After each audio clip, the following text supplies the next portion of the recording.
매물 잠김 현상을 이제 질문하신 것 같은데요. 네. 저는 이게 반드시 온다고 봅니다. 시간의 흐름이 무주택자분들한테 결코 유리하게 작용하지 않는 이제 그런 구조가 되고 있죠. 근데 문제는 이제 사람이 그런 것 같아요. 이게 가격이 내릴 때는 아무리 주위에서 싸다고 사라고 해도 잘 보지 않습니다. 네. 왜 더 내려갈 것 같거든요. 근데 막상 이제 움직이려고 하실 때는 거의 다 가격이 슬금슬금 올라갈 때란 말이죠. 또 그렇게 되면 또 못 사는 거예요. 근데 여기서 이제 지난 시장과 다른 점은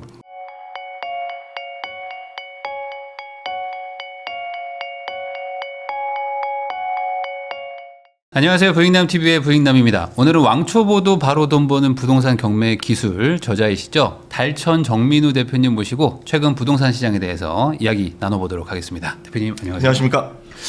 그 경매 또 전문이시기 때문에 사실 요 질문부터 한번 여쭤보고 싶었던 게 요즘에 이제 뭐 이렇게 뭐 집값 떨어진다 막 이런 얘기들 가지고 막 얘기들이 많은데 그럴 때 보면 항상 뭐 경매 쏟아집니다. 지금 뭐 서울 아파트 뭐 경매 막 엄청 나온다 뭐 이런 얘기들이 댓글로 많이 달리거든요. 네네.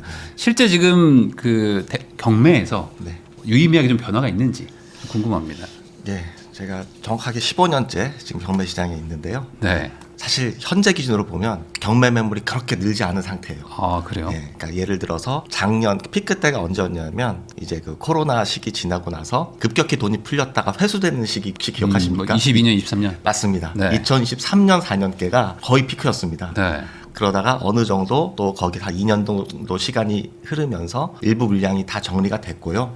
지금 사실 경매로 나오는 것들은 담보대출에 대한 그러니까 임의경매라고 표현을 하거든요. 그러니까 이자를 못 내서 나오는 경매보다는 전세 사기로 인한 네, 강제 경매건이 훨씬 많아요. 그러다 보니까 매물도 아파트보다는 다세대나 다가구, 도시형 생활주택 사실 이런 쪽의 매물이 크게 늘어난 거죠. 네. 그래서 뭐 언론에서는 이제 이런 거 가지고 경매 매물이 크게 늘어났다 이렇게 말씀하실 수 있지만 네. 우리가 보통 이제 뭐 집을 사려고 할 때는 그래도 주로 아파트를 보지 않습니까?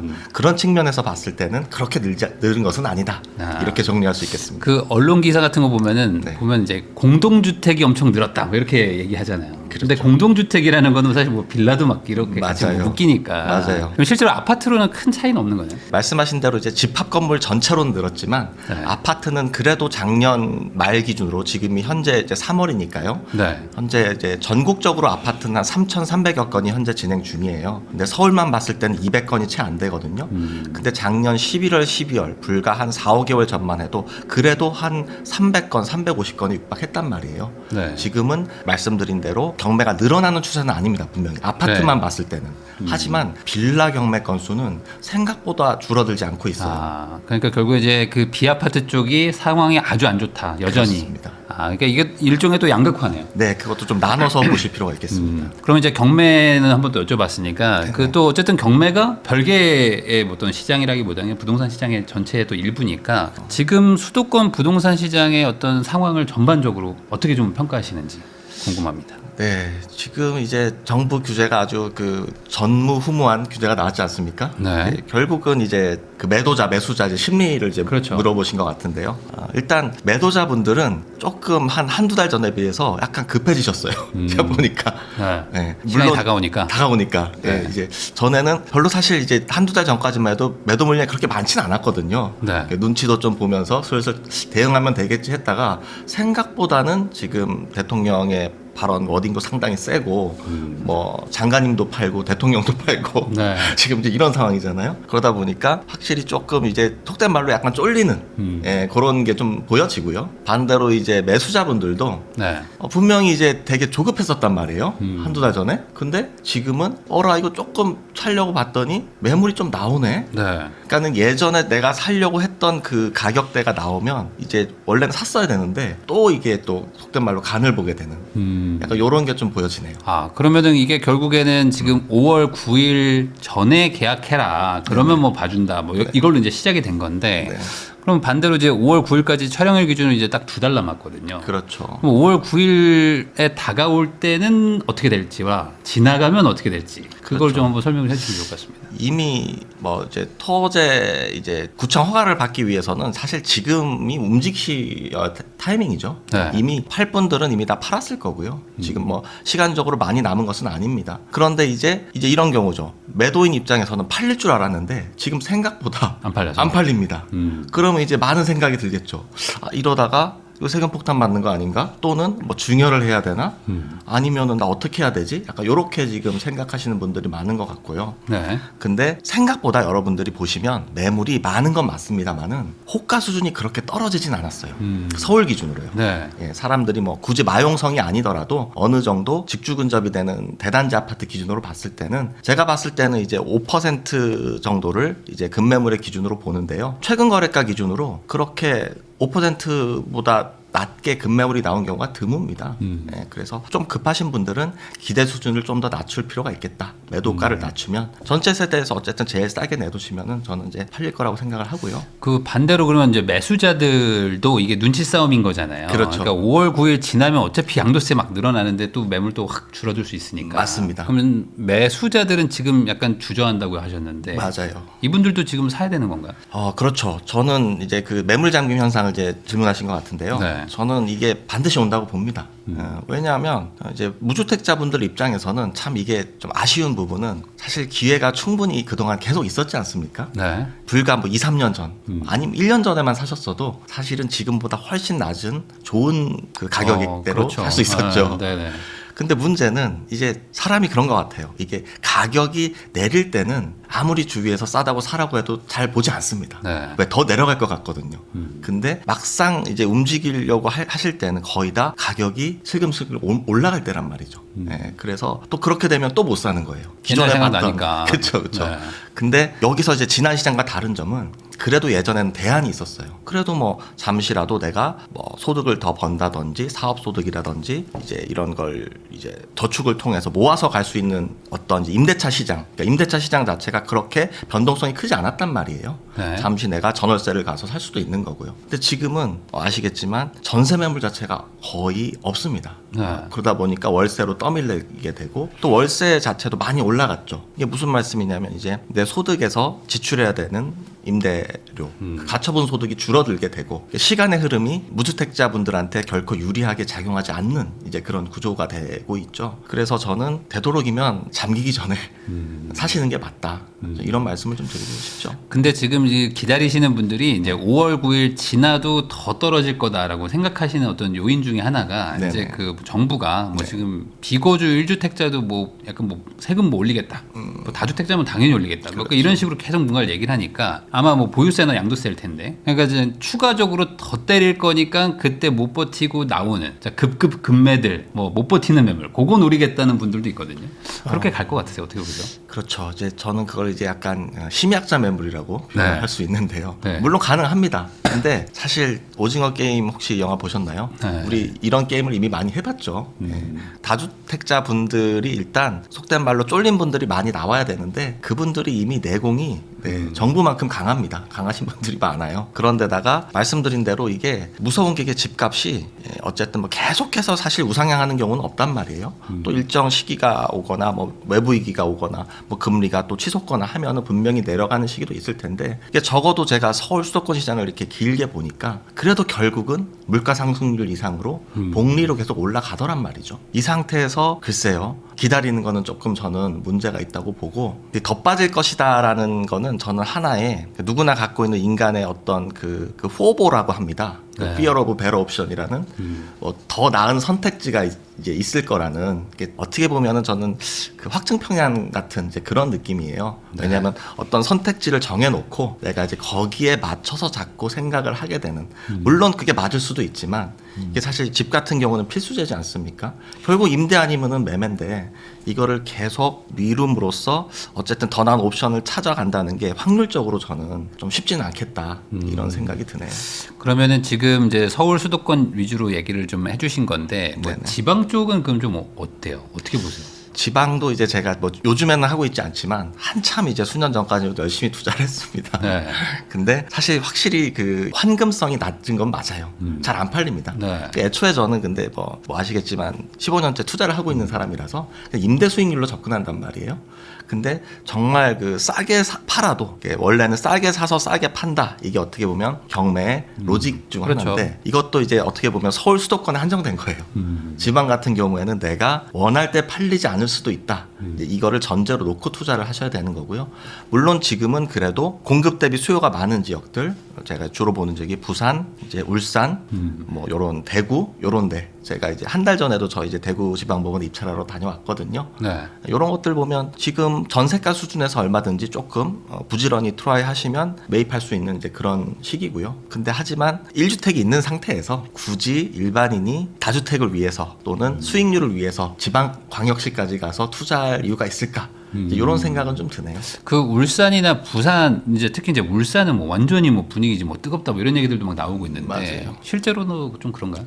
제가 울산은 이제 제가 투자를 하진 않았고 지인 얘기인데 네. 말씀하신 대로 상당히 뜨겁습니다. 지금 호가 수준이 불과 1년 전에 비해서 상당히 많이 올라갔어요. 네. 이제 이것도 투자 수요보다는 이제 전월세를 살던 분들이 아무래도 이제 매매로 실수요로 전환하신 분들이 좀 많이 있다고. 울산에 보여지고. 전세를 구할 수 없다 뭐 이런 얘기들 많이 돌거든요. 맞습니다. 그게 이제 떠밀려서 예전에는 이제 전세 만기가 오면 이제 찾아보지 않습니까? 이사 만기 전부터. 네. 근데 이제 대안이 있었단 말이죠. 근데 찾아보니까 아예 없거나 있더라도 이제 살던 것보다 막 20-30%씩 올라 있어. 그러면 이제 반강제로 이제 매입을 하게 되는 네. 이제 그런 구조가 나오고 있습니다. 지금 부산도 이제 뭐 이렇게 반등하고 있다 뭐 이런 얘기들도 나오고 있는데 뭐 네네. 정책의 그런 어떤 영향보다도 그냥 수요와 공급이 좀 이렇게 장기적으로 좀 틀어지면 지방도 좀 오른다고 보세요. 어떻게 보세요?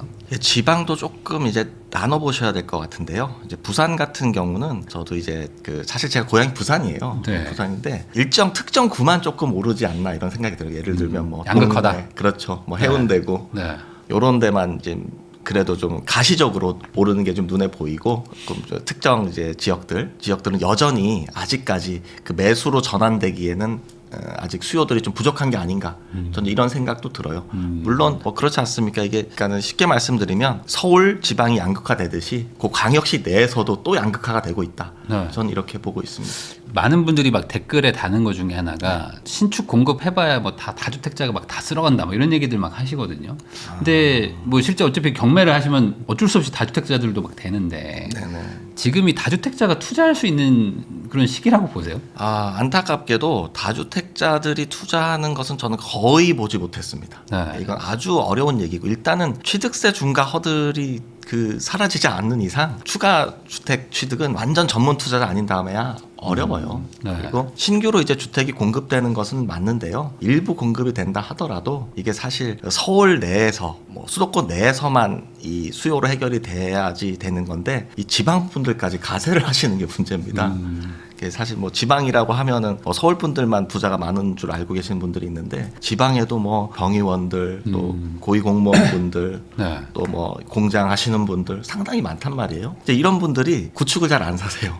서울에 이제 그 신규로 지어지는 네네. 주택들을 이제 매입을 한단 말이죠. 네. 그러니까 수요는 한정적이고 앞으로 공급은 더 줄어드는데 이 수요는 서울뿐 아니라 이제 지방에서까지 올라오게 되니까 구조적으로 참 쉽지 않은 것 같습니다. 그러면은 결국에 사실 그 다주택자가 뭘 하려면은 이제 네네. 뭐 세금이나 이런 것들에서 좀 유리한 구조가 나와야지 뭐 이렇게 할 수 있는데 뭐 요즘 청약도 다주택자 뭐 받지도 못하고 사실상. 그렇죠. 네, 그리고 뭐 기축을 사봐야 뭐 세금 13%씩 내가면서 하는 거는 쉽지 않은데 좀 약간 그런 부분에 대해서 좀 오해들이 있는 것 같아요. 지금은 그럼 철저하게 무주택자 실거주 갈아타기 뭐 이런 건가요? 애초에 사실 수년 전부터 실수요 장이었어요. 네. 근데 이제 뭐 정부 입장에서 또 무주택자 입장에서 보면 뭐 이해는 합니다. 뭐 어쨌든 화살을 돌릴 것은 필요하고 네. 저는 사실 그렇게 이해를 하거든요. 지금 이번에 대통령의 워딩만 봐도 상당히 살기가 느껴지지 않습니까? 아 그렇죠. 뭐 네. 가만두지 않겠다. 네. 뭐 이제는 뭐 1주택자까지 비거주 1주택자까지 왜 살지 않는데 니네들 그렇게 세금 많이 깎아주냐.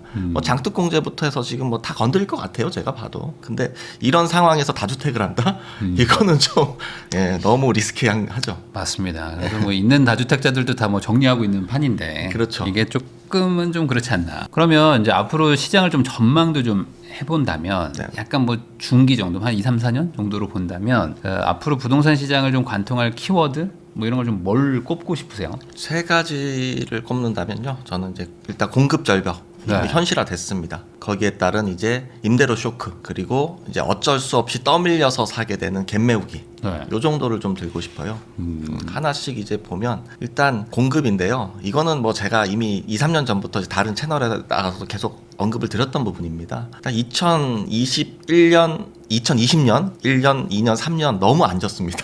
너무 안 좋았죠. 너무 안 좋았어요. 네, 착공을 안 했어요. 네. 그때 또 아시겠지만 또 건설사 출신이시지 네. 않습니까? 사실 착공을 못했죠. 못했죠. 너무 비싸져가지고. 맞아요. 네. 뭐 공사비 급등도 물론이지만 시행사들이 그때 너무나 많이 망가졌죠. 네. 지금도 마찬가지고. PF 때문에. 그렇죠. 이제 저도 이제 약 금융권에 있다 보니까 이제 그런 것들을 이제 많이 접하는데요. 일단은 뭐 공급할 수 있는 주체가 계속 사라지고 있으니까요. 그거 지금도 마찬가지거든요. 네. 그 여파가 지금까지도 오고 있는데 이거는 이제 피할 수 없는 이제 현실이 됐습니다. 문제는 이제 앞으로죠. 뭐 정부가 공급안을 내놨지만 뭐 제가 봤을 때는 한 7, 80%는 재탕에 3탕 정도로 이제 받고요. 이제 2030년 이전까지는 어떤 유의미한 공급이 나오기는 저는 어렵다고 봐요. 네. 예, 그래서 일단 여기에 따른 이제 두 번째로 임대료 쇼크가 오게 되는 겁니다.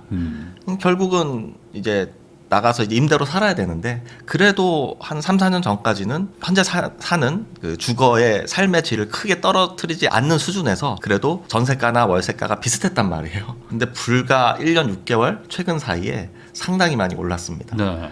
일단 오른 건 둘째치고 오른 금액이라도 전세를 찾아갈 수 있으면 다행이에요. 그러니까 지금. 물량이라도 있으면 좋겠다. 맞습니다. 근데 그게 없잖아요. 맞아요. 네. 이게 근데 앞으로 말씀드렸지만 2030년 이전까지는 어떤 답이 나오기 어려운 구조고요. 그러니까 정부에서도 절박한 거예요, 지금. 어떻게 해서 공급은 안 나오니까 이제 매매 수요라도 이제 워딩으로 이제 줄여야 되는 그런 절박한 상황이라고 저는 이제 보고 있고요. 네. 지금 임대료가 어느 정도 심각하냐면요. 물론 이제 강남권 테헤란로 변해 있는 원룸 오피스텔도 요즘에 월세가 100만 원입니다. 그거 제가 이제 경매로 이제 낙찰을 받아서 보유하고 있어서 잘 알고 있거든요. 네. 근데 지금은 월세 그냥 평균 150만 원 이렇게 나오는데요. 이게 제가 최근에도 경매로 한 경기도의 그 아주 선호 지역도 아니에요. 그 일반 그냥 다 오픈하면 경기도 김포시 아파트입니다. 네. 김포시 아파트가 그냥 24평형, 뭐 9평도 아닙니다. 네. 이게 보증금 3천에 월세 100만 원에 이제 지인 때문에 이제 제가 좀 알아봐 드려야 되는 그런 상황이었는데 아니 전화를 해보니까 금세 나간 거예요. 100만 원짜리가. 네. 근데 마침 제가 경매로라도 그럼 받아들여야 되나 하고 봤더니 마침 그 단지가 이제 낙찰이 된 거죠. 낙찰가가 얼마냐면 감정가는 한 3억 2, 3천 되는데 네. 2억 8천만 원에 이게 지금 최근이에요. 최근. 한 달 전에 낙찰이 된 거예요. 자, 2억 8천인데 3천에 100을 받아요. 100만 원 받아요. 그럼 수익률이 몇 프로 괜찮네요. 나오냐면 취득세 다 해도 4.8%가 나옵니다. 네. 그 5%가 나오는 시장이에요 지금. 그래서 여러분들이 물론 이거를 또 투자로 접근을 하시면 지금 비주거 부동산이 아닌 이런 주거용 아파트로 수익률이 5%가 나온다는 건 불과 1, 2년 전까지만 해도 상상할 수 없는 수치거든요. 네. 근데 앞으로 저는 이게 가능한 시장이 이미 왔고 더 올라가리라고 이렇게 보고 있습니다. 그러니까 그런 데를 살든지 네. 아니면은 그냥 뭐 지금 대출해 주는 거 받아서 그냥 뭐 소위 말하는 이제 중하위권을 사든지 뭐 이런 거잖아요. 그렇죠. 그게 좀 아쉬운 거죠. 그러니까 이것도 이제 호불호가 갈릴 것 같은데요. 내 집을 산다는 의미는 어쨌든 급지를 낮춰야 된다는 의미잖아요. 그렇죠. 네. 그게 참 쉽지는 않은 것 같아요. 특히 아이들이 있는 분들은. 그러면 이제 이렇게 되겠죠. 전월세로 가시는 분들은 삶의 질을 이제 유지하시려고 하는 분들이 있을 거고요. 또 정부의 정책이나 이런 거를 이제 믿고 3기 신도시로 기다리시는 분들도 분명히 계실 거예요. 그러면 아무래도 그런 분들은 좀 작은 집보다는 이제 큰 집을 선호할 확률이 높고요. 네. 전월세는. 네. 그래서 오히려 이제 그런 수요가 더 늘어날 거고 반대로 20평대나 이제 9평 이하는 조금 인기가 떨어지지 않겠나. 오히려 더. 이제 그런 생각이 들고 매매는 반대로 중대형보다 이제 소형 중소형 위주로 좀 더 매매가가 더 오르지 않겠나 이제 이렇게 생각도 드네요. 요즘에 5구 타입이 84랑 막 붙어버리는 단지들 나오거든요. 맞습니다. 네, 그게 이제 아무래도 이제 집을 살려다 보니까 맞아요. 뭐 한 1억, 2억도 모자라는 거죠. 그렇습니다. 뭐 그런 거로 저는 추정하는데. 맞아요. 제가 그럴까요? 지금 말씀드린 내용이 지금 부인장님께서 말씀하신 내용과 이제 일맥상통하는 거죠. 그러니까 아무래도 이제 집을 살려니까 좀 좁혀서라도 사야겠다. 그렇죠. 좋은 동네 가자. 맞아요. 이런 마음으로. 네. 그러면 이제 앞으로 부동산 뭐 매매든 전월세든 지금 상황이 뭐 당장 해결될 방향이 좀 없다. 뭐 이렇게 얘기를 해주셨는데 이럴 때 이제 유일한 어떤 변수는 이제 외부 변수. 뭐 갑자기 뭐 전쟁 터지거나 아니면 막 금리가 막 폭등하거나 뭐 이런 것들이었는데 그럴 만한 거 뭐 물론 뭐 이제 뭐 국제 정세를 뭐 예측해달라는 건 아니지만 네네. 그런 거 말고는 지금 하락 요소는 없을까요? 딱히 안 보이시나요? 하락 요소요. 네. 이 외부 변수는 말씀하신 대로 일반인들이 이제 예측이 어렵잖아요. 네. 뭐 최근에도 이제 며칠 전에 이란 전쟁 터졌지 않습니까? 네. 코스피 막 그게 무슨 코스닥도 아니고. 와, 그러니까 그 시총 1000조짜리가 막 왔다 갔다 하는데 난립니다, 진짜. 저도 이제 주식 투자 하고 있습니다. 네. 하다 보니까 제가 제 눈으로 의심했어요. 이게 너무 많이 빠지니까요. 근데 또 하루 지나니까 또 급반등하고 네. 그러니까 너무 이게 참 이게 말도 안 되게 변동성이 큰 거죠. 근데 사실 부동산의 장점 중 하나가 뭐냐면 이제 주식처럼 대응을 할 수 없다는 게 장점이자 단점 같아요. 네. 그래서 빠질 땐 참 장점이죠 이게. 그렇죠. 느릿느릿하니까. 너무 느릿느릿하니까요. 네. 그래서 저처럼 귀찮은 거 싫어하고 이제 좀 그냥 장기 투자 좋아하시는 분들은 너무 일일비 하실 필요는 없을 것 같아요. 하지만 굳이 제가 말씀을 드리자면 이 금리에 대해서는 조금 생각을 해보시는 게 좋을 것 같은데요. 지금 불과 1년 전까지만 해도 미국 연준이 그래도 금리를 좀 내리면서 우리나라도 내릴 수 있는 룸이 있지 않겠냐 네. 이런 게 좀 있었어요. 맞죠. 근데 지금은 그런 금리 인하에 대한 기대감이 거의 사라졌습니다. 뭐 아시겠지만 지금 환율도 지금 1,480원대 하고 있고요. 이 환율이 이 상태에서는 우리나라가 금리를 인하하기는 사실상 불가능하다고 보고 있어요. 이 상태에서 이제 은행 입장에서는 그러니까 기준금리가 결코 내려가지 않는 상태에서 가상금리가 올라가면서 대출금리가 치솟게 되는 지금 이제 주담대 금리의 그 이제 기준이 되는 은행채 금리, 금융채죠. 금융채 금리가 상당히 변동성이 심합니다. 오르는 추세예요. 네. 이게 지금 무슨 말씀이냐면 이제 변동금리로 이제 주담대 대출을 받으신 분들이 많으실 텐데요. 금리 상승에 대한 룸을 좀 많이 열어두셔야 될 것 같습니다. 생각보다 요즘에는 단위가 뭐 4억, 6억 크잖아요. 네. 그래서 이런 이제 금리 쇼크에 대한 것도 좀 생각을 해두시면 좋을 것 같고요. 그리고 금리가 지금 주담대 기준으로 3%대 금리는 사라졌다고 보시면 되고요. 네. 최저가 4%대 초반일 거예요. 그리고 상단은 보면 이제 5대 은행 기준입니다. 7%를 이미 넘어섰습니다. 네. 이게 지금 상단 기준으로는 상당히 지금 튀고 있어요. 그래서 자금 계획을 잘 세우셔야 되겠다 이런 생각이 좀 들고요. 두 번째로는 이제 정부에서 그러면 이제 할 수 있는 게 마지막 남은 카드가 뭐가 있을까 제가 생각을 뭐 아시겠지만 결국 남은 건 제가 봤을 때는 보유세 인상이 아닌가 싶어요. 네. 근데 보유세도 지금 1주택자 분들이 그래도 나 1주택 갖고 있는데 나 이거 투기 아닌데 이거 올리면 어떡하지? 이렇게 걱정하시는 분들이 계신 것 같은데 개인적인 생각은 글쎄요. 쉽지는 않을 것 같습니다. 그래서 너무 완전 뭐 강남에 50억대 이상의 고가주택이 아니신 분들은 뭐 1주택에 대한 이런 보유세 부담에 대한 걱정은 크게 안 하셔도 될 것 같고요. 이제 문제는 이제 1주택이 있는 상태에서 비선호하는 뭐 도생이라든지 오피스텔, 이런 나홀로 지방 이런 거 갖고 계신 분들은 아마 그래도 다주택자로 어쨌든 분류가 되니까요. 네. 이런 분들은 보유세에 대한 그런 이제 대비도 조금 해두시는 게 좋을 것 같네요. 달천 정민우 대표님하고 이야기 나누고 있습니다. 자, 그럼 이제 아까 전월세 쪽이 좀 심각하다 뭐 이런 얘기는 해주셨는데 사실 요즘 뭐 대다수의 뭐 부동산 뭐 전문가 분들은 지금 전월세가 문제다 이런 얘기 많이 하시거든요. 근데 지금 품귀 현상 심하다고 하는데 뭐 어느 정도 수준인지 실제 뭐 현장에서 느껴지시는 뭐 어떤 사례나 뭐 이런 거 있을까요? 제가 최근에 이제 지인이 전세를 좀 구하려고 좀 서울의 영등포구의 모 단지를 1,300세대 정도 돼요. 네. 전세 매물이 빵개입니다. 저 깜짝 놀랐습니다. 네. 불과 한 달 전까지만 해도 한 개 있었고요. 반전세 매물은 2개 있더라고요. 근데 이제 그것도 이제 나가거나 이제 월세화 된 것 같아요. 근데 이게 말이 안 되는 게 이게 사실 처음 보는 현상이거든요. 1,000세대, 2,000세대 되면요.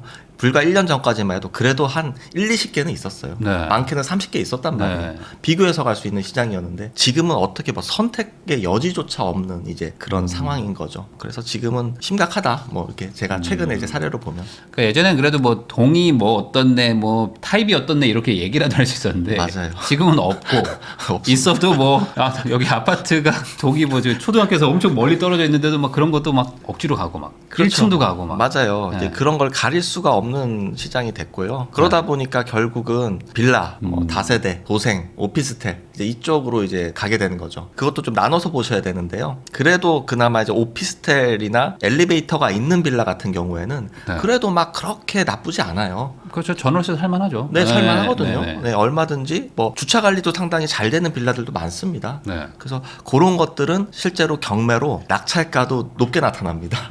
입찰자 수도 좀 많고요. 아 그래요. 네네. 그러면 그거 약간 그 무주택자 분들이 경매로 와서 그런 빌라를 사가기도 해요? 좀 괜찮은 빌라들?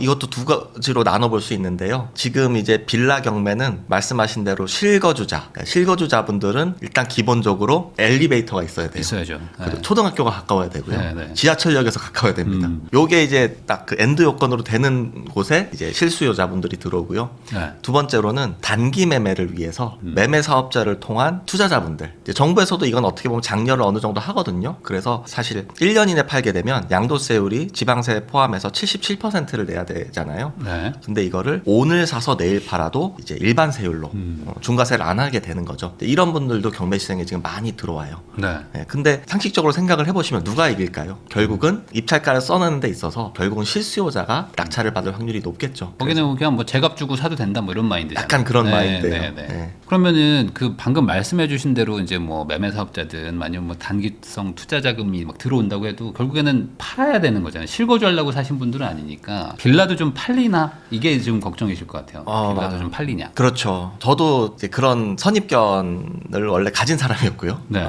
근데 해보니까 저 이제 회사의 사업부 중에 아예 그 단기 매매 사업, 그 빌라 매매를 전문으로 하는 사업부가 있어요. 네. 근데 이제 어제도 저희가 이제 입찰을 했고요. 말씀을 드리면 결국은 잘 팔릴 수 있게 그 상품화하는 과정, 즉 인테리어가 좀 필요한 것 같아요. 네. 근데 인테리어를 뭐 예를 들어서 뭐 2,300만 원 수준 뭐 도배장판 해놓고 끝 이게 아니라 뭐 많게는 1,000에서 2,000만 원 정도 빌라에 이렇게 그러면은 드립니다. 새집 같은 느낌 나게. 맞습니다. 네. 뭐 싱크대부터 싹 다 바꾸는 거죠. 그렇게 되면은 이제 들어갔을 때 딱 이제 들어가는 순간 하는 이제 얘기가 나올 정도로 바꿀 수 있는 이유는 아무래도 그런 이제 모든 명도비라든지 인테리어 비용 모든 이런 그러니까 일반 개인은 비용 공제, 비용 처리가 안 됐던 부분들이 단기 매매 사업자들은 다 비용 처리를 해줄 수 있거든요. 네. 그래서 그렇게 인테리어 비용을 드릴 수 있는 거고요. 그래서 좀 더 잘 팔릴 수 있게 상품화를 아주 잘한다. 이렇게 보시면 될 것 같습니다. 그럼 반대로 그런 거 못하면 이 그냥 빌라 경매가 쉽지 않을 수 있다. 그렇죠. 정확한 포인트를 짚어주셨는데요. 예전에는 싸게 사서 그래 뭐 아주 헐값에 던지면 팔린다. 네. 이런 게 통하던 시기였다면 지금은 안 삽니다. 그냥. 그러니까 결국에 무주택자인 사람한테 팔아야 되니까 그렇죠. 포장을 잘해야 되는 거예요. 예, 포장도 잘해. 한 가지 또 최근 트렌드는 한국 분들만 그 잘 인테리어 된 빌라를 사지 않고요. 의외로 요즘에 중국인 분들이 그렇게 많이 사세요. 예. 이분들이 또 특징이 뭐냐면 대출을 안 받으십니다. 그냥 현금으로. 예, 현금으로 그냥 대출도 잘 안 되기도 할 거야 아마. 그렇군요. 쉽지 않을 수도 있고. 그런 이유도 있죠. 네. 그래서 제가 최근에 본 거는 그 중국인 분들이 되게 좀 화끈하신 것 같아요. 그냥 나 딱 집에 보고 들어가서 마음에 들면 바로 그냥 현금으로 이렇게 계약하는 진짜 현금으로. 네. 진짜? 아니 그 계좌이체로. 계좌이체로. 계좌이체로. 그리고 요즘에 뭐 외국인 분들 많이 산다고도 하는데 아무래도 이제 그런 분들이 이제 중국인 분들은 이제 빌라 같은 것들 많이 사시는 것 같고. 네네. 그리고 또 말씀하시니까 떠오르는데 제가 또 한 두세 달 전에 오피스텔을 한 채 팔았어요. 네. 그건 또 러시아 분이 샀습니다. 그래서 그것도 좀 이제 저도 이름 보면서 이름이 너무 영문이 긴 거예요. 네. 그래서 봤더니 러시아 분이었는데 그분이 이제 원래는 한국인이 갖고 있는 뭐 오피스텔을 뭐 저 찾아와서 뭐 중개업소를 통해서 살 확률은 낮잖아요. 그렇죠. 제가 그 임대를 주고 있는 부부가 한 분이 이제 국제 결혼이었던 거죠. 네. 그래서 와이프분이 한국 사람이고 네. 남편분이 러시아 분인데 러시아 분의 엄마가 산 거예요. 그래서 너희들 월세 살지 말고 네. 내가 사줄게. 이렇게 해서 이제 제 집을 사가셨습니다. 그런 것도 있군요. 네네. 그러니까 요즘에 그러니까 외국인 수요라는 것도 좀 있고 과거보다 네, 좀 더 맞아요. 늘어난 것도 있고. 맞아요. 그래서 안 팔리진 않지만 잘해야 된다. 네네. 지금 상황은. 네, 그것도 다 엘리베이터 있고 방 3개, 화장실 2개. 아파트를 대체할 수 있는 게 핵심인 것 같아요. 네. 네, 그러니까 투룸 이런 거는 조금 어렵고요. 근데 이제 이 경매 얘기해 주셨는데 그냥 전체적인 비아파트 뭐 빌라 도생 뭐 소형 오피스텔 원룸 이런 시장은 지금 안 좋긴 안 좋은 거죠. 예, 이 시장은 한 10년, 15년째 계속 안 좋은 것 계속 같아요. 안 좋아요. 네. 왜냐하면 매물이 줄어들진 않아요, 일단. 근데 이렇게 하다 보면 이제 과거에는 이제 아파트에서 막 밀려 나오는 분들이 이쪽 전월세 막 얻고 막 하면서 나름 또 이제 막 매매가랑 전세가가 막 붙고 하면 또 이제 가격이 살짝 뭐 밀어 올리기도 하고 막 그랬던 적도 있는데 이번에는 약간 그럴까요? 아니면은 그렇게까지는 안 갈까요? 맞습니다. 그 말씀이 맞는데요. 그거는 이제 아파트 시장에서는 정확하게 맞는 말씀이고요. 네. 또 아파트를 대체할 수 있는 3룸, 방삼화이라고 하죠. 이런 오피스텔, 뭐 엘베나 주차 관리가 되는 빌라에서는 그래도 떠밀려서 올라가는 걸 제가 실제로 느껴요. 네. 제가 왜냐하면 2012, 13, 14년도에 이제 서울에 있는 초역세권 오피스텔을 경매로 많이 낙찰을 받았거든요. 네. 오피스텔이 안 오를 것 같지만 물론 이런 개념이에요. 아파트가 10만큼 오르잖아요. 오피스텔은 한 서울이라면 한 5 정도 오르는 것 같아요. 네. 만약에 역세권이라면 한 6 정도 오르고 역에서 멀면 한 2, 3, 3, 4 정도 오르고 요 정도로 이제 떠밀려서 올라간다는 느낌. 그거는 전세가가 오르면서 매매가를 밀어올리는 거거든요. 네네. 근데 한 가지 특이점은 이제 수도권 지방은 월세 수준이 뭐 10년 전이나 5년 전이나 지금이나 사실 큰 차이가 나지 않는 경우가 많아요. 근데 오피스텔이라 하더라도 서울에 있는 것들은 역세권 오피스텔은 임대료가 계속 오르더라고요. 월세가. 그렇죠. 네네. 자, 참고로 제가 2014년도에 3천에 135만 원에 낙찰가는 2억 7천만 원이었습니다. 네. 그래 그 임대를 놨는데 지금은 그게 이제 165만 원이니까요. 그래도 저는 물가 상승 이상으로 오르고 있는 게 이제 체감이 있죠. 되고 있습니다. 그러니까 그런 거를 생각해 보면은 이제 이번에도 정말 정말 위치가 너무 좋거나 네. 아니면 아파트 그 인프라를 공유하는 곳들 뭐 이런 곳들은 한번 전월세 난이 생기면 좀 영향을 받을 수는 있다. 그렇죠. 그 말씀하신 거에서 한 가지 팁을 드리면 많은 분들이 일단 자금이 부족하신데 이 눈높이가 낮아지지 않는 게 저는 가장 큰 문제인 것 같아요. 그렇죠. 아무래도. 네. 예. 초역세권, 대단지, 초품화, 신축 이런 거를 다 만족하기가 사실 쉽지가 않잖아요. 그랬을 때 말씀대로 대단지 인프라를 누릴 수 있는 저는 개인적으로 나홀로 아파트, 소규모 단지들도 충분히 여러분들이 실수요 목적으로 접근을 하시면 이것들도 마찬가지로 그 전세가에 떠밀려서 오르거든요. 이런 것들이 상대적으로 저는 저평가되어 있다고 보고요. 지금도 경매 시장에 뭐 한강 걸어서 나갈 수 있는 뭐 마포구 망원동이라든지 심지어 50평대 아파트가 10억대 낙찰이 돼요. 10억 5천, 10억. 네. 이게 좀 어떻게 보면은 정말 그 마포에서 어느 정도 국평만 가려고 해도 20억이 훌쩍 넘어가는데 선입견인 거죠. 이런 것들에서도 저는 기회가 있다고 봅니다.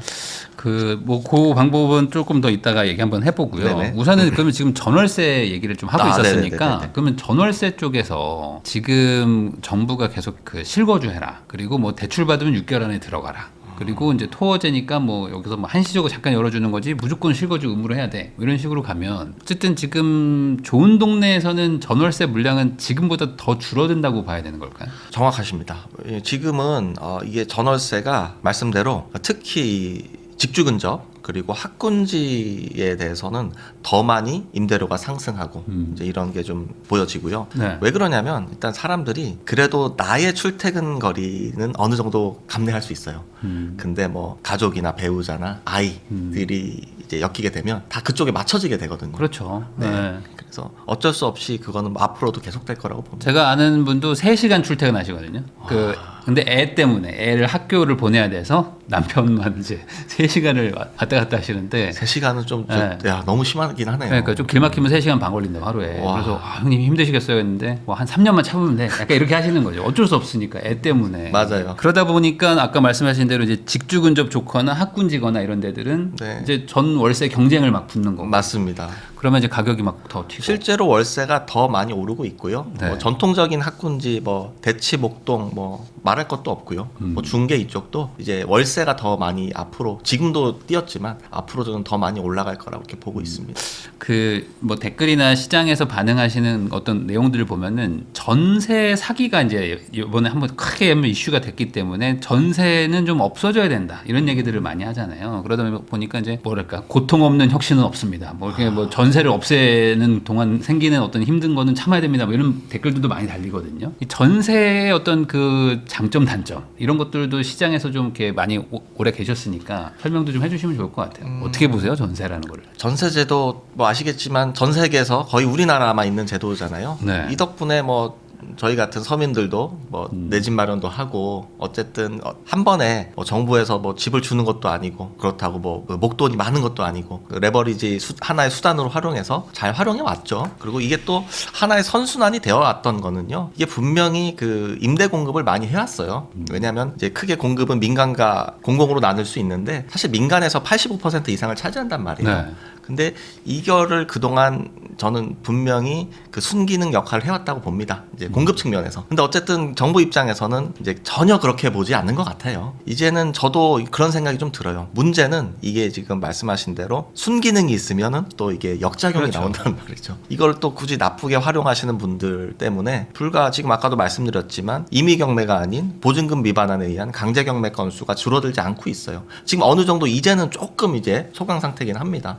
근데 뭐 아시겠지만 그 정부 기관 부동산 허그나 이런데 대입연재 금액 보시면 저희 그 국민들 혈세가 그쪽에 수정원씩 투입이 되고 1년에 뭐 4조씩 나가고 있습니다. 맞습니다. 저희 그런 금액들을 보면서 아 이거는 좀 진짜 아닌 것 같다. 좀 이제는 좀 우리나라도 뭐 선진화라고 하면 좀 그렇고 이제 전세 제도가 어쩔 수 없이 조금 이제 사라지는 단계로 가지 않겠나. 이제 이렇게는 생각을 하고 있어요. 그래서 이제 뭐 정부에서도 지금 뭐 여러 가지를 생각하고 계신 것 같은데 이제 그 중에 대표적인 게 그 이제 전세 신탁 제도입니다. 지금 네. 이제 집주인들이 이제 이렇게 보는 거죠. 전세금을 가지고 이제 유용을 해서 너희들이 집값을 올리는 주범이니까 너희들 주머니 이제 안 들어가게 하고 요거를 이제 정부 맡아주겠다. 보증기관에 맡아주겠다. 그리고 맡아주어서 우리가 운영을 해서 그 돈을 이제 너희한테 이자조로 지급을 해줄게. 이제 요런 거를 이제 생각을 하신 것 같은데 상식적으로는 전세를 놓겠습니까? 그럴 리가 없죠. 그럴 거면 월세 주지 뭐라는 생각을 하겠죠. 네, 이게 더 또 전세를 또 소멸 가속화하지 않을까. 그래서 결국은 저는 전세가 지금도 빠른 속도로 없어지고 있지만 결국은 사라지지 않을까. 이제 이런 생각이 들긴 하네요. 저는 개인적으로 그런 생각은 좀 해봤습니다. 그러니까 정부 입장에서 전세는 되게 그 미운오리 새끼 같은 게 뭘 챙겨줘야 돼요. 뭐 보증보험도 해줘야 되고 뭐 이런저런 막 뭐 대위 변제니 뭐니 막 세금 막 들어가는데 월세로 전환시켜 놓으면 그냥 깔끔하거든요. 알아서 해 니네끼리 약간 이런 거니까. 그렇죠. 거기다 또 월세 받으면 또 세금도 세금도 또 쉽고요. 받아야 되고. 맞아요. 그래서 이런 분위기가 된 김에 아예 그냥 확실하게 가자. 근데 그렇게 되면 필연적으로 월세가 너무 많이 튀지 않을까요? 그래서 제가 수년 네. 전부터 집 많이 사실 필요도 없다. 인간적으로 1주택은 좀 하시자. 왜냐면 이게 어떻게 보면 자본주의 사회에서 이거 저는 이게 가격 전가 게임이라고 좀 표현을 할 수 있을 것 같아요. 네. 누구나 변동성에 휘둘리지 않기를 원합니다. 근데 뭐 외부 변수든 정부 정책이든 금리든 뭔가 맞으면 인간은 이제 본능적으로 반사적으로 이거를 데미지를 덜 입기 위해서 움직이게 된단 말이죠. 그랬을 때 현재 우리나라 현재 부동산 시장에서 무주택 포지션은 전가가 어려워요. 온통 그 리스크를 온몸으로 다 맞아야 되는 이제 그런 구조란 말이죠. 네. 하다못해 1주택 뭐 굳이 뭐 요지에 뭐 아주 좋은 데 아니더라도 있으면요. 속된 말로 내가 월세 놓고 내가 월세 갈 수도 있는 거예요. 예를 들면. 네. 이런 어느 정도의 버퍼가 있어야 되는 건데 좀 아쉽네요. 그런 것들. 그러니까 뭐 정 안 되면 뭐 세입자분한테 죄송하다고 하고 내가 들어가서 살든. 그렇죠. 너무 막 전세가 오르면 네네. 그렇게 좀 피난처 개념이 하나 생기는데 네. 그게 없으면 이제 다 얻어맞는다. 네. 그러면 이 전월세 상승의 어떤 예상 이걸 정부도 모르지는 않을 거고 지금 이미 뭐 전세 수급 지수가 뭐 과거 뭐 전세 대란 수준으로 막 가고 있는데 맞아요. 더 심해질 수도 있단 말이에요. 2030년까지 공급이 없다고 또 하니까 네. 이거를 막기 위한 어떤 좀 과거 같은 어떤 또 극단적 대책 뭐 이런 것들 나오지 않을까요? 어떻게 보세요? 글쎄요, 뭐 나올 수 있는 게 뭐 다 했던 거 아닌가요? 뭐 전월세 상한제, 네. 뭐 플러스 2 플러스 2, 뭐 3 플러스 3 플러스 3, 뭐 이런 게 뭐 네. 나올 수 있을까요?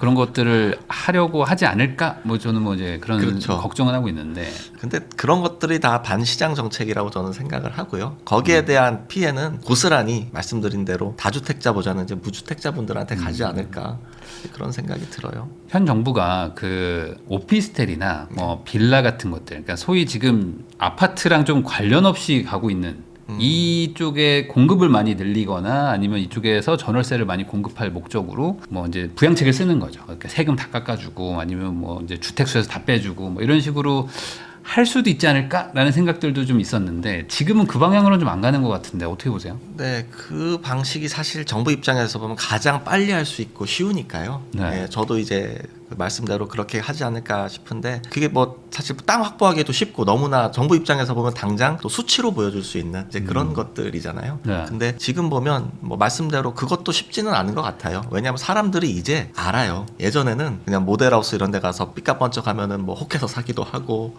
또 빌라 같은 경우도 뭐 이렇게 괜찮으면 사기도 하고 했는데 이제 어느 정도 이 부동산에 대한 이 전 국민에 대한 교육 수준이 많이 저는 올라왔다. 네, 올라왔다고 생각을 하거든요. 그래서 이제는 대단지 아파트 아니면 이제 어느 정도는 스스로 많이 걸으시는 것 같습니다. 네. 근데 그게 너무 적잖아요. 생각보다 대단지라고 부를 만한 것도 많지 않거든요. 네. 그렇죠. 이제 대단지라고 하면 이제 보통 이제 1000세대 이상을 이제 말씀하시는데요. 그래도 저는 개인적으로 뭐 한 500세대 내외만 돼도 네. 뭐 충분하지 않을까? 뭐 말씀하신 대로 뭐 대단지 뭐 수천 세대가 중요한 게 아니라요. 사실 그게 중요한 이유는 상승장 때 선도 단지니까 좀 더 가격 상승이 빠르고 또 황금성이 좋다는 측면에서 좋다는 거지. 모두가 뭐 1000세대 수천 세대 살아야 될 이유는 없고요. 네. 제가 봤을 때는 그것보다 뭐 직장과 가까운 정도, 지하철역 뭐 교통, 인프라, 학군 이런 게 훨씬 중요하다고 생각을 하거든요. 그래서 너무 그 대단지라는 거에 매몰되지 않으셔도 좋겠어요, 저는. 네. 그러니까 오히려 그런 거 때문에 아예 못 사는 것보다는 그렇죠. 조금 뭐 눈높이를 낮추더라도 하나 정도는 사라. 저는 그래서 제가 그 아무도 가지 않는 길에 부가 있다는 책을 네. 이제 썼는데 그 책 챕터 중에 제가 내 집이 아닌 첫 집을 사라라는 챕터가 있어요. 이게 무슨 말씀이냐면 저도 마찬가지지만 누구나 집을 산다는 것은 어떻게 보면 일생일대의 결정이잖아요. 근데 당연히 이거는 어렵고 힘든 게 맞습니다. 네. 근데 그러다 보니까 자꾸 그 더 나은 옵션을 비교하면서 미루게 되는 게 이제 가장 큰 패착이 될 수도 있는 것 같아요. 왜냐면 인플레이션 이상으로 이제 계속 내가 원하는 집값이 오르니까. 그래서 저는 조금 외곽이라 하더라도 네. 서울 아니어도 된다. 뭐 광역버스 잘 다니고 뭐 이런 뭐 고양시면 어떻고 뭐 김포면 어때? 그냥 편하게 다닐 수 있는 곳이면 첫 집을 무조건 빨리 사라는 주의예요. 왜냐면 이게 깃발을 꽂아 놓는 것과 아예 깃발 없이 계속해서 더 나은 옵션을 찾아다니는 것을 제가 이제 나름 이제 뭐 투자를 좀 오래 하다 보니까 많이 보지 않았겠습니까? 근데 네. 결국은 깃발을 꽂은 분들이 그래도 꾸역꾸역 앞으로 가시더라고요. 3년, 5년, 10년 이렇게 지나면서. 근데 계속해서 깃발조차 꽂지 않고 청약을 계속 기다리시는 분들, 경매 번번이 폐찰하시는 분들, 급매물 찾으러 다니다가 또 가보니까 한 달 전부터 올랐네. 그리고 다음에 사야지 하시는 분들은 여전히 또 그 자리에 계시는 경우를 제가 많이 보면서 느끼게 되네요. 망쳐보도 바로 돈 버는 부동산 경매 기술 저자이시죠. 달천 정민호 대표님하고 이야기 나누고 있는데요. 그 방금 전에도 말씀해 주신 대로 이제 한번 깃발을 꽂아라. 그러면 이제 그 깃발을 어찌 보면 이제 앵커를 걸어야 이제 맞습니다. 얘를 이제 버티면서 앞으로 나가는 건데 네네. 그걸 못 하시는 가장 큰 이유 중에 하나가 잘못 걸면 어떡하지? 그러니까 내가 뭐 이상한 동네 사거나 5년, 6년 막 안 오른다 뭐 이런 얘기들도 많이 듣잖아요. 맞아요. 그러다 보니까 결국에는 뭐 브랜드, 대단지, 신축 뭐 확실하다는 것만 보이게 되고 근데 그거 너무 비싸니까 돈 모아서 가자 하다가 또 늦고 이러다 보니까 참 어려운 것 같은데 기본적으로 서울 안에만 사야 된다 이런 고정관념도 많으신데 서울 바깥에서도 기회들이 있을까요? 뭐 지금 기준으로도? 너무 좋은 질문이시네요. 저도 이제 처음 받아봤어요. 네. 근데 충분히 이제 저도 어떻게 보면 이제 유주택자 입장에서 자꾸 말씀을 드리게 되잖아요. 네. 어쩔 수 없이. 근데 제가 다시 무주택으로 이제 간다 하더라도 10년 전으로 돌아간다 하더라도 저는 말씀대로 앵커를 달 것 같습니다. 왜냐하면 일단 주거용이라는 상품 자체가 그렇게 크게 망하는 투자가 아닙니다. 어떻게 보면 내 집 마련도 투자가 맞거든요, 이게. 네. 예, 근데 저는 이제 비주거용 투자도 사실 많이 하고 있어요. 비주거용 투자로 잘못되는 분들은 사실 많이 봐요, 제가.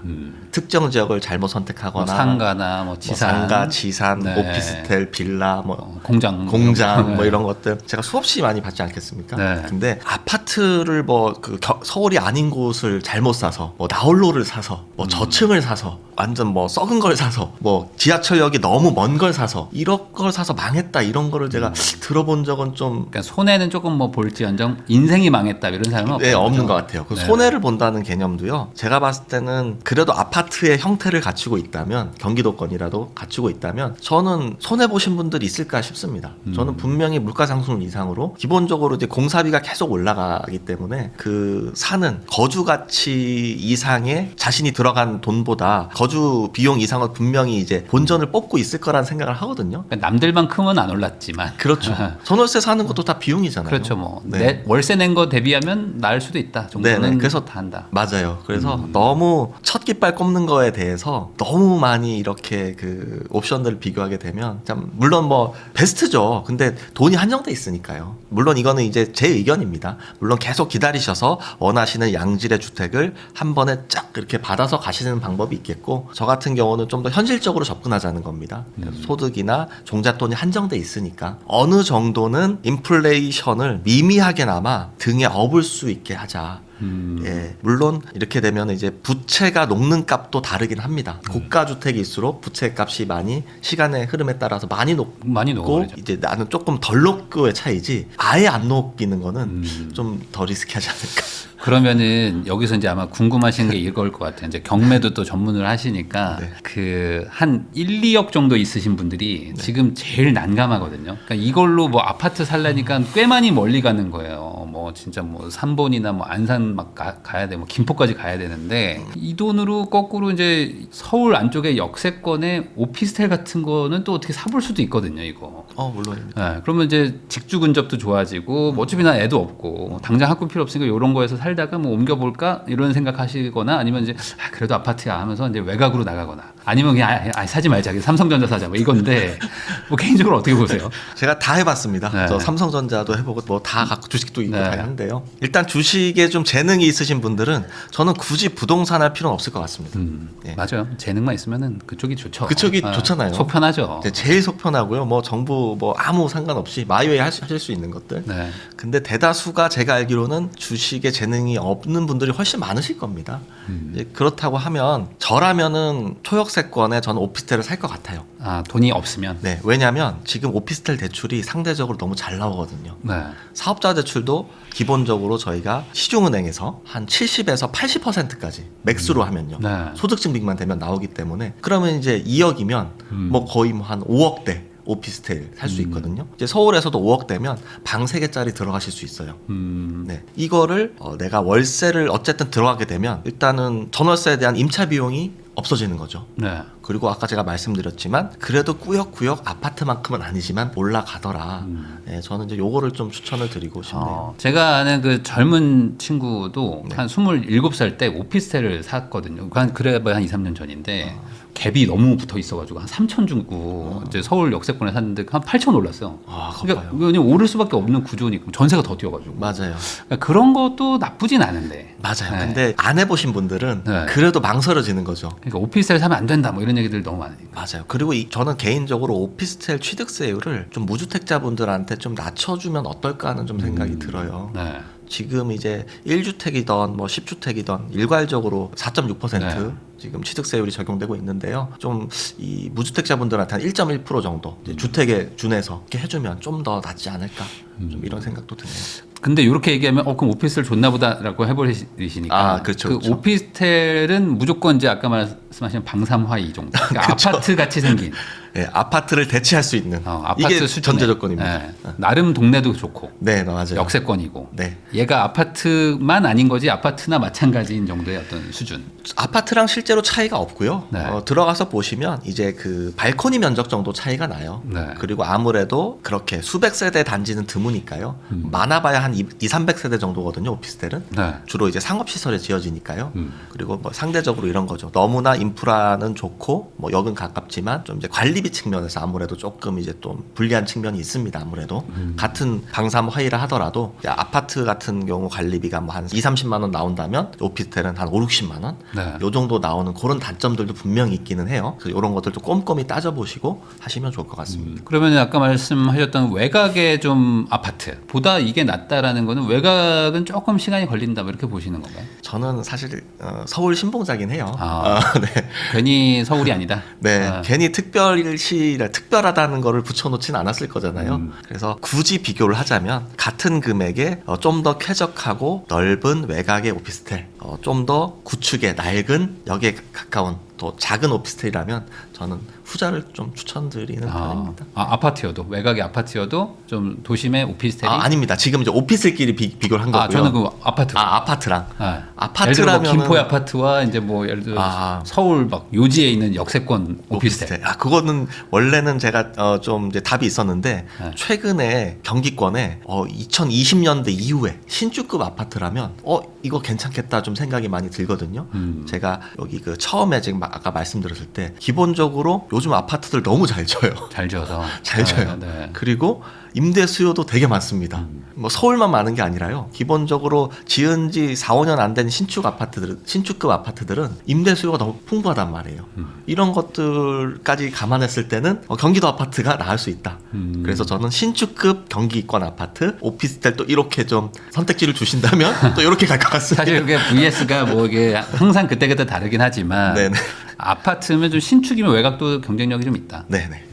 그 지금 약간 풍선 효과가 막 일어나고 있거든요. 그래서 이제 뭐 저녁에 일어나는 건 아니지만 뭐 두세 달 전만 해도 노원이 별로 안 좋았는데 지금 막 노원 막 뜨겁고 뭐 관악구도 뭐 조용했었는데 지금 뭐 난리고 막 이러는데 전반적으로 좀 퍼져나가는 느낌도 좀 있고요. 과거 같은 수준의 막 전역이 막 올라가고 막 동두천 뭐 파주까지 다 막 조정 대상 지역 되고 막 이런 분위기로 갈까요? 어떻게 보세요? 노도관 금관구라고 하죠. 너무 그때까지만 해도 좀 그 소외를 계속 받으셨거든요. 네. 근데 제가 키워드를 말씀드리면서 올라갈 겁니다. 유동성이란 물을 부으면 이제 순서의 차이일 뿐 결국은 네. 갈 거고 이제 때가 됐습니다라고 제가 답변을 이미 드렸어요. 아시는 대로 그 이유는 이제 중심권에 내가 원하는 직주근접권에 들어갈 수 있는 수요가 상대적으로 수요는 많지만 그 금액을 감당할 수 있는 계층이 생각보다 많지 않습니다. 그러다 보니까 자연스럽게 이제 퍼질 수밖에 없는 이제 그런 구조. 일종의 타협을 한다는 거죠, 사람들이. 그렇습니다. 타협하는 대가와 임대료 쇼크 또 앞으로 공급에 대한 현실 현실 느끼는 거죠. 그러면서 이제 상대적으로 그동안 이제 비선호 지역이었던 비선호라고 하면 또 막 댓글 막 이렇게 달릴 수 있겠지만 상대적인 거니까요. 네. 제가 실제로 이제 투자를 좀 하다 보니까 한 2년 전에 관악구에 하나 아파트를 공매로 받은 게 있어요. 네. 그거 신축이거든요. 이제 그런 것들이 신탁공매로 많이 나오니까 네. 방삼 화이 시스템 에어컨이 무려 4대가 달려 있습니다. 그게 엄청 올랐어요. 네. 생각보다 많이 오르고요. 금천구 이런 쪽도 상대적으로 어떻게 보면은 서울 중심권에서 멀어져 있잖아요. 근데 금천구도 그 신축급 아파트 대단지 보시면 금액들 보시면 그렇게 싸지 않습니다. 그리고 무엇보다 이제 강남을 경유할 수 있는 노선이 있다는 거. 7호선이거든요. 또 가산구로 그쪽에 또 네. 일자리도 많고요. 저는 그런 것들이 당연히 저는 지금도 살짝 두세 달 전보다 반등을 했지만 앞으로도 좀 더 치고 나갈 확률이 높다 이렇게 봅니다. 그러면은 이 결국에 집을 지금까지 막 상승하고 있고 막 하다 보면은 이거 과거 생각나서 이제 못 사겠다 막 이러시는 분들이 대다수인데 네. 그래도 조금이라도 좀 싸게 살 수 있는 방법이 뭐 금매도 있지만 뭐 경매도 있잖아요. 요즘에 이제 경매로 아파트 입찰하는 게 유의미하게 그래도 좀 싸게 살 수 있는지 아니면 뭐 입찰 횟수 대비 좀 낙찰률이 좀 괜찮은지 이런 것도 좀 궁금합니다. 네, 그럼 거기에 대해서는 제가 혹시 자료로 좀 설명을 드려도 될까요? 아파트 경매는 예전이나 지금이나 치열해요. 네. 특히나 또 이 경매 장점이 아파트 경매 장점이 일단 그 자금 조달 계획서를 제출하지 않으셔도 됩니다. 네. 이게 엄청 귀찮잖아요. 소명해야 되고. 그렇죠. 이거를 안 해도 된다는 게 너무 큰 장점이고 또 더 큰 장점은 갭 투자도 가능해요. 실거주 의무도 없다 보니까 네. 뭐 진정한 싸게 살 수 있기도 하지만 진정한 그 시장의 공급자가 될 수 있는 그 좋은 방법이 될 수 있겠죠. 네. 요즘에는 근데 아무래도 떠밀려서 이제 실거주 목적으로들 많이 들어오세요. 그러면 이제 질문이 그래서 얼마나 싸게 받을 수 있는 시장이냐. 네. 이제 그 말씀이신데 자료를 보시면 일단 전국적으로는 이렇게 경매가 한 3,400여 건 아파트 기준으로 나와 있지만요. 서울만 봤을 땐 한 200여 건 정도입니다. 많은 분들이 그래도 사회 초년생 분들이나 2030 분들이 도전할 수 있는 금액대 제가 최근 거 이제 아직 잔금도 안 낸 사건인데 봤더니 이렇게 보시면 무려 17명씩 여전히 입찰을 합니다. 하지만 17명씩 입찰을 하면서도 얼마나 싸게 사는지 제가 한번 봤어요. 네. 봤더니 감정가는 7억 2천이지만 보시면은 감정가를 이미 넘어섰죠. 네. 이거는 이제 당연히 나오는 어떻게 보면은 당연히 나오는 현상이거든요. 제가 늘 말씀드리지만 감정가는 시세가 아니에요. 감정평가 시점은 이미 6개월, 8개월 전이니까요. 시세는 계속 변하니까요. 네. 근데 이제 최저가 기준으로 현재 살 수 있는 금액이 8억 5천이란 말이에요. 그것도 저층이죠. 네. 그러면 그래도 한 10% 정도, 5에서 10% 정도는 이분 입장에서는 싸게 살 수 있었다. 네. 이제 이렇게 볼 수 있겠죠. 호가 대비. 호가 네. 대비. 네. 호가 대비입니다. 저희 팔린 건 아니니까요. 네. 이제 금액대를 근데 높이면 또 얘기가 달라집니다. 최근에 이제 3월이니까요. 오늘이 촬영일 기준으로 6일이군요. 그럼 3월 3일에 낙찰됐으니까 네. 3일 전 거예요. 3일 전 낙찰. 서초에서 이게 지금 55평짜리거든요. 27억이면 그래도 나온 그 매물들에 비해서는 뭐 자이란 또 브랜드도 갖고 있고 네. 근데 27억에 낙찰되는데 이제 입찰자 수는 10명 정도 되죠. 근데 보시면 실거래가는 저 정도 되지만 호가 수준은 이미 30억 됩니다. 그럼 요것도 한 10% 정도 되는 거죠. 네. 그러면 이제 물론 이제 같은 10%라 하더라도 이제 그거는 아까 한 5, 6천 수준이었다면 요건 한 3억 정도. 요렇게 현재 시장이 이래요. 네. 현재 시장이 이제 요렇게 되는 거고요. 이제 금액이 커지거나 광역시로 가면 더 싸게 살 수 있는 폭이 더 커집니다. 해운대 LCT 아시죠? 네. 요게 지금 뭐 감정가 40억인데 이제 23억 7천에 낙찰이 됐어요. 요것도 아직 잔금도 안 된 사건인데 이 분이 2022년에 45억을 주고 매입하셨단 네. 말이에요. 그러면 최소한 20억 정도 싸게 살 수 네. 있는 거죠. 80층. 네, 100층 중에 80층입니다. 그러니까 그런 거는 한번 사볼 만한데. 그쵸. 예, 그냥 뷰라도 좋으니까. 그렇죠. 예. 이건 뭐 그냥 뭐 10억 정도 그냥 싸게 팔면 당연히 팔리지 않겠습니까? 네. 물론 뭐 별장으로 쓰시는 분들은 더 좋겠지만요. 네. 네. 그래서 지금 이런 시장이라고 보시면 돼요. 지금 데이터로 그대로 다 나타나고 있고요. 또 이런 경기 외곽으로 한번 볼게요. 저는 이제 개인적으로 경기도 광주시가 나름 좀 약간 그 저평가되어 있다고 생각하거든요. 여기가 말만 광주시지 그 분당이랑 접근성이 상당히 좋습니다. 그리고 아직까지 가성비가 나오는 지역이고요. 네. 이게 봤을 때는 이제 3억 1천에 이제 낙찰이 됐는데 이게 그 400세대 정도 되거든요. 다행히 전세 매물이 딱 하나 있어요. 근데 전세가 얼마냐면 3억입니다. 전세가 3억이에요.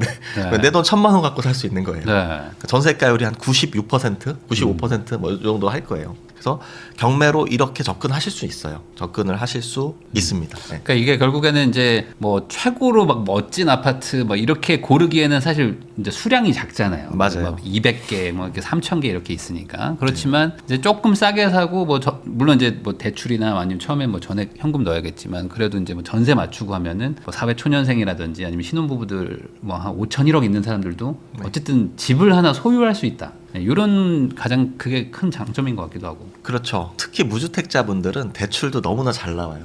현재 매매 사업자도 잘 나오지만 기본적으로 정부에서 정책을 쓸 때 무주택자분들에 대한 금융을 아직까지 조인 적이 없습니다. 네. 그래서 이 금융을 최대한 뭐 생초든 뭐든 활용하시는 게 먼저예요. 네. 예, 이거를 반드시 활용을 하셔야지 시간의 흐름을 내 편으로 만들 수 있는 거거든요. 그래서 저는 계속해서 더 나은 옵션을 위해서 기다리시는 것보다는 경매로라도 이렇게 하시면 기본 60-70% 대출이 나와요. 네. 그러면 내 돈 1억이면 웬만한 그 서울 직주 근접이 가능한 경기권 아파트들 어느 정도 그래도 한 500세대 내외에 완전 1000세대급은 아니지만 네. 인프라를 갖춘 그런 대단지 아파트들도 도전하실 수 있습니다.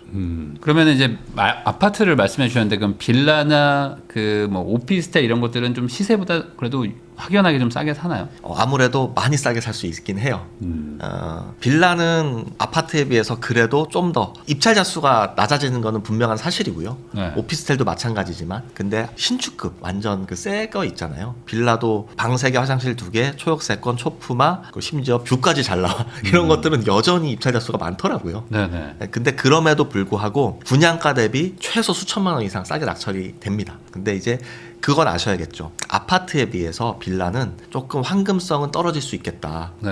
예, 그러니까 뭐 예를 들어 아이를 초등학교를 편하게 한 뭐 오랫동안 수년 동안 보내도 되는 분들, 한동안 거주의 안정성이 더 큰 목적인 분들, 이런 분들은 저는 추천을 드리고요. 이거를 내가 스트레스 없이 그래도 좀 빨리빨리 팔아서 점프를 하고 싶다. 이런 분들은 저는 좀 외곽이라도 아파트를 추천을 드립니다. 아무래도 이제 아파트는 뭐 이제 환금성이 중요하니까. 네네. 네, 그래서 이제 좀 빌라는 반대로 좀 장기 거주하시면서 뭐 상황 봐서 팔면 되지 뭐 정도의 좀 느긋하신 분들. 네네. 그럼 반대로 이제 경매를 해가지고 좀 뭐랄까 이렇게 뭐 위험한 투자 이런 뭐 종목. 뭐 요즘에 뭐 아파트형 공장, 뭐 이제 지식산업센터니 뭐 상가 이런 것도 좀 힘들다고도 하는데 그런 쪽은 좀 어때요? 네, 여전히 아직까지는 좋지는 않아요. 근데 이제 제가 그것도 수년 전부터 말씀을 드렸는데 비주거 부동산일수록 입지를 더 꼼꼼히 보셔야 돼요. 왜냐하면 황금성이 낮은 데다가 이게 집은 어떻게든 임대료를 낮추면 들어오거든요. 근데 말씀하신 상가, 지산, 오피스텔 이런 것들은 아무리 월세를 낮춰도 한번 이게 슬럼화되거나 상권이 이동되거나 하면 안 들어옵니다. 네. 관리비만 제발 내고 쓰라고 해도 안 쓰는 경우가 많기 때문에 저는 그것도 서울만 하라고 말씀을 드렸어요. 그래서 입지를 잘 볼 수 있는 눈이 없으시다면. 네. 근데 이제는 조금 달라진 게요. 일단은 너무 안 팔리고 사람들이 안 사니까 공급이 또 한동안 안 됐겠죠. 네, 그렇겠죠. 그랬겠죠. 그래서 올해 2026년부터 그동안 나오지 않았던 제가 말씀드린 너무 막 감정가 초보자분들이 많이 실수하시는 게 감정가 대비 너무 많이 유찰된 것들 보시는데 그런 것들이 대부분 뭐 수도권 안 좋은 지역들이란 말이에요. 그런 거 보지 마시고 서울에도 지금 오피스텔 지산 상가들이 좋은 게 나오고 있어요. 네. 그것도 한번 제가 보여드릴게요. 이제 서울 같은 경우에도 예전에 나오지 않았던 그 역에서 아주 가까운 네. 아주 그 관리가 잘 되고 임대 수요가 충분한 그런 것들이 나오고 있는데요. 이건 이제 현재 촬영일 기준으로 입찰이 한 달 정도 남은 사건입니다. 근데 뭐 감정가는 6억대지만 이제 4억대로 내려와 있는데 이런 것들은 싸게 받으시면 그렇게 큰 공실 걱정 안 하셔도 될 거예요.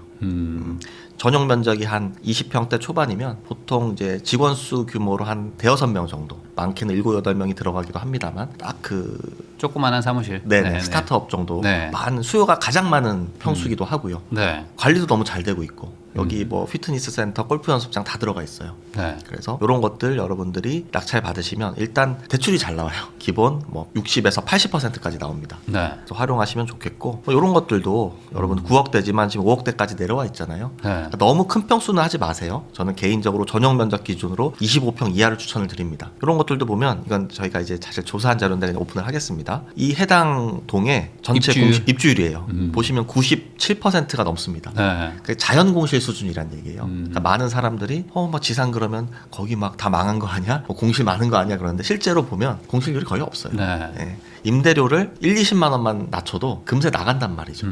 이런 것들을 여러분들이 패시브 인컴 차원에서 나는 주택이 좀 많거나 아니면 앞으로 주택을 구매할 계획이 없으신 분들, 그런 분들이 하시기엔 저는 괜찮다고 보고 있고요. 이런 것들도 제주라고 하면 많은 분들이 거기 뭐하러 뭐 쉬러 가는데 아닌가? 이렇게 생각하실 수 있지만 제주도 좀 분위기 안 좋던데요. 예, 안 좋죠. 네. 그래서 반대로 경매로. 네네. 지금 이런 것들이 분양가 거의 10억에 육박했던 것들인데 네. 반토 막 4억대까지 내려와 있어요. 네. 근데 이거를 이제 임대로 접근하시는 거예요. 요거 이제 들어가서 보시면 임대가 월세가 400, 막 350 다수 거래가 되어 있습니다. 네. 그러면 분명히 이런데 직접 가서 매입을 하지 못하는 수요들이 있어요. 그냥 월세 주고 쓰는 분들. 네. 이런 분들한테 이제 하게 되면 5억 매입 기준으로 수익률이 무려 8%대가 나옵니다. 네. 이런 것들 그냥 조금 임대 주시다가 1, 2억, 2, 3억 차익 보고 파시는 분들도 있거든요. 이런 것들도 현재 가능한 네. 투자법이 될 수 있고요. 난 돈이 좀 부족하다 하면 이 바닷가 바로 옆이에요. 고성이면 이제 속초 위거든요. 네. 여기 지금 1억 3천이면 아파트 한 채 살 수 있습니다. 9평. 네. 9평 아니고 그 24평짜리요. 네. 그래서 이런 것들도 자금력에 따라서 도전하실 수가 있고요. 이것도 마찬가지로 권리 분석 전혀 없어요. 그냥 뭐 명도도 필요 없고 네. 월세 60만 원씩 계속 받을 수 있는 이제 그런 상품이고, 나는 그것도 없다 하면 이제 뭐 감정가는 6억 얼마지만 7,500만 원까지 내려와 있는 3층짜리 주택입니다. 네. 이게 위치가 저희 그 이제 사무실이 여의도인데 여의도에서 딱 1시간 걸리더라고요. 여기 자유로 옆이거든요. 네. 여러분들 8천만 원에 3층짜리 주택이면은 네, 대출 안 받으셔도 되고요. 안 받으실 만한 분들은 이런 것들도 월세 기본적으로 100만 원 이상은 나와요. 사실 경매로 돈 벌 거는 많이 있다. 이렇게 좀 말씀을 드리고 싶습니다. 그러니까 아무래도 이제 현금 흐름으로 접근하기 시작하면은 요즘 같이 이제 지금은 막 너무 막 똘똘한 채에다가 막 지금 뭐 막 아파트 아니면 안 돼 막 이런 게 지금 사회적 분위기다 보니까 반대로 경매 쪽에서는 이제 이런 거에 관심들이 없으니 맞아요. 입찰가를 좀 낮게 쓸 수 있는 거잖아요. 맞습니다. 일부러 어찌 보면 이제 수익률을 이제 설계해서 이제 입찰하는 건데, 근데 이런 종목들은 이제 초보자는 조금 어렵죠. 이건 시세 조사도 좀 힘들고. 그렇죠. 근데 그나마 다행인 것은 요렇게 그래도 단지거든요, 이게. 나름 그래도 4개동이에요. 그래서 조금만 그 시간을 투입하실 수만 있으면 시세 조사하는 거 그렇게 어렵진 않아요. 손품으로 어느 정도 시세 따고 가서 이제 중개업소 한두 군데 정도 물어보면 시세는 나오니까요. 네. 근데 말씀하신 대로 문제는 황금성이죠. 내가 원할 때 팔리지 않을 수도 있다는 걸 전제로 까셔야 되고, 그래서 제가 말씀드린 게 그냥 안 팔리면 월세를 받으면 되는 거예요. 8% 10%로. 네. 그러면 8% 10%면 이게 수익률이 낮지가 않거든요. 낮은 건 아니죠. 네. 그리고 팔 때 저는 어떻게 파냐면 제가 먼저 나서서 막 팔지 않습니다. 그냥 매물만 툭툭 올려놓는 거예요. 그것도 제일 싸게. 그러면 한 2, 3년 월세 받다 보면 네. 연락이 와요. 그러면 깎아달라고 하면 저는 시원하게 다 깎아줍니다. 네. 왜냐하면 저는 5분의 1 토막에 샀거든요. 그래서 월세 받다가 원할 때 그래야지 제 값을 받을 수 있어요. 네. 이걸 내가 막 억지로 팔려고 하면요, 팔리지도 않을 뿐더러 제 값을 받기도 어려운 이제 그런 구조인 거거든요. 사실 월세 수익률이 나오면은 조금 느긋하게 팔 수 있잖아요. 맞습니다. 그래서 그런 거를 맞춰두시고 하시라는 걸 말씀을 드리고 싶네요. 지금까지 달천 정민호 대표님 모시고 최근 부동산 시장과 그리고 이제 경매에서 어떻게 돈을 버는지에 대한 간단한 또 이렇게 팁까지 알아봤는데요. 이런 내용들 잘 참고하셔가지고 좋은 선택들 하시길 바라면서 저도 달천 정민호 대표님과 인사 나누도록 하겠습니다. 오늘 나와주셔서 감사드립니다. 네, 감사합니다.